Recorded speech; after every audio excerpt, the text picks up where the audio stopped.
Gaddar foundation బాధ్యులకు, అన్న కుటుంబ సభ్యులకు, అన్నతోటి కలిసి ఉద్యమంలో తమ వంతు పాత్ర నిర్వర్తించడానికి ప్రయత్నం చేసిన మిత్రులకు, గద్దర్ అన్న యొక్క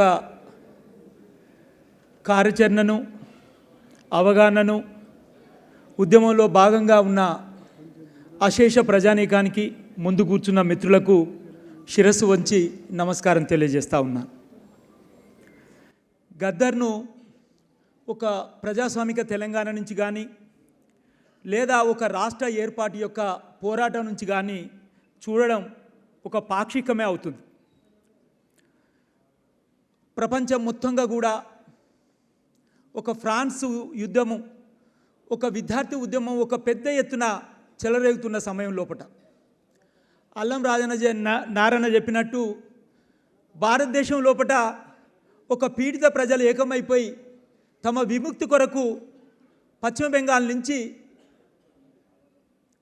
శ్రీకాకుళం నుంచి జగిత్యాల వరకు వస్తున్న క్రమం లోపట తన విద్యార్థి జీవితాన్ని, తన ఉద్యోగాన్ని వదిలిపెట్టేసి ప్రజల కొరకు మమేకమై, ప్రజల కొరకు బతికి, ప్రజల పాటగా నిలిచి, ప్రజల బానిగా నిలిచి, శ్రమ బానిగా నిలిచి, ఒక యుద్ధమై నిలిచి, ఒక ప్రజా యుద్ధంగా మెదిలి దశాబ్దాల తరబడి జీవితాన్ని కొనసాగించిన వాడు గద్దరు అనే విషయాన్ని మనం ఇక్కడ మరవద్దు.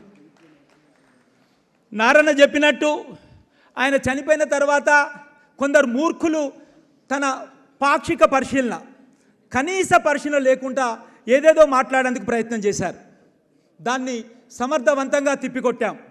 ఏ గద్దర్ తమ చెమట చుక్క ద్వారా, తన జీవితం ద్వారా ఒక మహత్తర ఉద్యమానికి, ఒక మహత్తర సాంస్కృతిక ఉద్యమానికి నాయకత్వం వహించేసి మహత్తర ఉద్యమంలో భాగస్వామ్యం కావడంతో పాటు నాయకత్వానికి ఎదిగిన చరిత్రను పరిశీలించకుండా కేవలం 2-3 సంవత్సరాల జీవితాన్ని పరిశీలించి మాట్లాడే వాళ్ళు ఒక కుసంస్కృతులు అయితే తప్ప అంతకంటే వేరేం కాదు అని చెప్పేసి కూడా ఎలుగెత్తి చాటవలసిన అవసరం వచ్చింది అని చెప్పేసి ఆ రోజు అల్లం నారాయణ గారితో కూడా నేను పర్సనల్గా మాట్లాడాను. విషయం ఏంటిదంటే, ఒక సాంస్కృతిక ఉద్యమం లోపల భాగస్వామ్యమై, సాంస్కృతిక ఉద్యమాన్ని ఒక ప్రజా జీవనంలో భాగంగా, అదేవిధంగా ఒక గత్తార్కిక పద్ధతిలో చూసి దాంట్లో భాగమైపోయి దానికి నాయకత్వం వహించి ఆ నిర్మాణంలో కొనసాగి ఎన్నో ఒడిదొడుకులు ఉన్నా కూడా ఒక పద్ధతి ప్రకారం కొట్లాడి ఆ తర్వాత తను ఏ మేరకు ఉండాలనుకో ఆ మేరకు ఉండేటందుకు ఆయనకు కూడా రైట్ ఉన్నది అని చెప్పేసి కూడా ఈ సందర్భంగా తెలియజేస్తూ ఉన్నాను. ఒక దశ లోపల ఏ రాజ్యాంగం అయితే ఈ దేశ ప్రజలకు భూమి భుక్తి విముక్తి కలిగించలేకపోయిందని చెప్పేసి నమ్మి తన ఉద్యమంలో కొనసాగి తన జీవితాన్ని అర్పించిండో, ఆ రాజ్యాంగం కూడా లేకుంటే చాలా పెద్ద ఎత్తున ఒక మధ్యయుగాల నాటికి దేశం పోబోతుంది హిందీ ఫాసిస్టు దుర్మార్గ నాయకత్వంలోని ప్రభుత్వాల లోపట అని చెప్పేసి రాజ్యాంగం గురించి మాట్లాడిండు. వాస్తవమే, ఇటున్న గద్దర్ నుంచి ఇటున్న గద్దర్కి వచ్చిండు, వాస్తవమే. కానీ ఆ పరిణామ క్రమం లోపట తను పడ్డ శ్రమ, తను ఆచరించిన విధానం, తన ఆచరించిన ఒక ఉద్యమం యొక్క అవగాహన, తన ప్రతి ప్రజాస్వామిక ఉద్యమంలో తన పాత్రను కూడా మరవద్దు అని చెప్పేసి కూడా ఇవాళ మనం ఆ కుసంస్థలకు తెలియజేయాల్సిన బాధ్యత మనందరిపైన ఉన్నది. మిత్రులారా, ఒక్క నిమిషం నేను ఎక్కువ సమయం తీసుకుంటాను, దయచేసి ఏమీ అనుకోవద్దు. ఒక దశ లోపట ఏ ఒక్క ప్రజాస్వామిక ఉద్యమం లోపట తెలుగు నేల మీదగానే కాదు, దేశంలోగానే కాదు, ప్రపంచానికి సంబంధించిన ఏ ఒక్క విషయాన్ని తడమకుంటా గద్దరు ఉన్నాడో ఏ ఒక్కరు కూడా చెప్పలేని పరిస్థితి గద్దరు సృష్టించిండు. అది దండోర ఉద్యమం కావచ్చు, అది లేకపోతే భూమి కొరకు దున్నేవానికి రైతు భూమి కావాలని చెప్పే ఉద్యమం కావచ్చు, ప్రత్యేక రాష్ట్ర తెలంగాణ ఏర్పాటు ఉద్యమం కావచ్చు, ఇంకా ప్రతి ప్రజాస్వామిక ఉద్యమంలో గద్దర్ యొక్క ఆట పాట మాట ఉన్నది. ఆ మాట పాట ద్వారా ఒక పెద్ద ఎత్తున ప్రజలను సమీకరిస్తున్న క్రమం లోపల తన జీవితాన్ని, ఒక మంచి జీవితాన్ని వదులుకున్నవాడు గద్దర్. ఇంజనీరింగ్ విద్యార్థి అయి ఉండి కూడా, ఒక బ్యాంకు ఉద్యోగి అయి ఉండి కూడా, ఒక ఆనాటి ఇంజనీరింగ్ చదివి ఒక బ్యాంకు ఉద్యోగి ఉంటే, ఓ క్లర్కో క్యాషియరో ఉంటే లాస్ట్ వరకు ఆ బ్యాంకు డైరెక్టర్ అయ్యేవాడు. అయినా ఆ జీవితాన్ని కోరుకోలేదు ఆయన. కేవలం తన ప్రజల కొరకు, ఈ దేశ ప్రజల విముక్తి కొరకు తన వంతు కర్తవ్యాన్ని కొనసాగించాలని చెప్పేసి దశాబ్దాల తరబడి ఉద్యమంలో కొనసాగిన వ్యక్తి. ఈ విషయాన్ని ప్రపంచానికి చాటి చెప్పే క్రమం లోపల మనం ఎవరం కూడా సరిపోం. తన చరిత్రే తనకు ప్రపంచానికి చాటి చెప్తుంది. ముఖ్యంగా ఇంకొక విషయాన్ని చెప్పదలుచుకున్నాను. ఆఖరి సమయం లోపల తను ఆచరించిన విధానం ఏదైతుందో అది రాజ్యాంగానికి సంబంధించిన విషయం. హిందూ ఫాసిస్టు రాజ్యానికి సంబంధించి దేశం మొత్తంగా కూడా ఏ విధంగా ప్రమాదంలో పడబోతా ఉందో, దశాబ్దాల తరబడి, శతాబ్దాల తరబడి ప్రథమ స్వాతంత్ర పోరాటం నుంచి ఝాన్సీ లక్ష్మీబాయి నుంచి మొదలు కొట్టుకుంటే 1947 వరకు ఎంతోమంది కొట్లాడితే వచ్చిన స్వాతంత్రంలో, ఆ పోరాటంలో రాజ్యాంగం సృష్టించబడ్డది.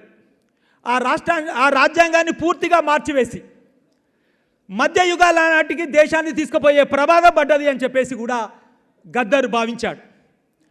ఆ తర్వాత నుంచి అతనిలో మరింతగా ఒక పరిణామ క్రమం, మార్పు మొదలైపోయింది. ఆఖరి క్షణాన నేను అసలు గద్దర్ చనిపోయిందంటే నమ్మలేని పరిస్థితి.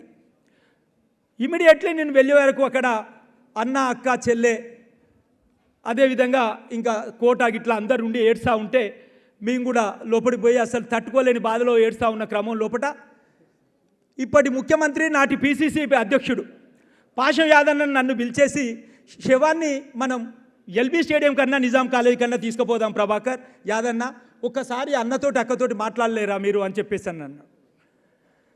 నాకు బాగానే అనిపించింది. చెల్లెతోటి మాట్లాడినా, ఒక్కసారి ఆలోచించరా అంటే అన్న కుటుంబాన్ని సంప్రదించి మేము చెప్తామన్నా అన్నారు. 2 నిమిషాల తర్వాత మీ ఇష్టం అన్నాను. అన్నప్పుడు ఎల్బీ స్టేడియం అయితే కొంత చుట్టూ ప్రహారీ ఉంటుంది, అదేవిధంగా నీడ ఉంటుంది. నిజాం కాలేజ్ అయితే టెంట్ వేయాల్సి వస్తుంది బ్రదర్, ఎల్బీ స్టేడియం చూడండి కుటుంబం ఒప్పుకున్నదని చెప్పినాం. ఆ గంట లోపట్నే మొత్తంగా కూడా శవాన్ని అక్కడ తీసుకుపోగలిగినాం. ఒక అశేష ప్రజానికం కదిలి గద్దరన్నకు నివాళులు అర్పిస్తున్న సమయం లోపల అతని దగ్గరి మిత్రుడు, ప్రజాస్వామికవాది, అందరి ప్రజా సంఘాల, ప్రజా ఉద్యమాల ఒక నాయకుడైన మనోమిత్రుడిని మనం ఆయన అంత్యక్రియల్లో కోల్పోవాల్సిన పరిస్థితి ఏర్పడ్డది. సియాసత్ ఎడిటర్ జహీర్ అలీ ఖాన్ సాబ్. ఇంకా వర్ణనాతీతం మొత్తంగా కూడా. ముఖ్యంగా మిత్రులారా, సమయం లేదు, పెద్దలందరూ ఉన్నారు. గద్దర్ ఒక మార్క్సిస్టు మేధావే కాదు, ఒక ప్రజాస్వామికవాదే కాదు,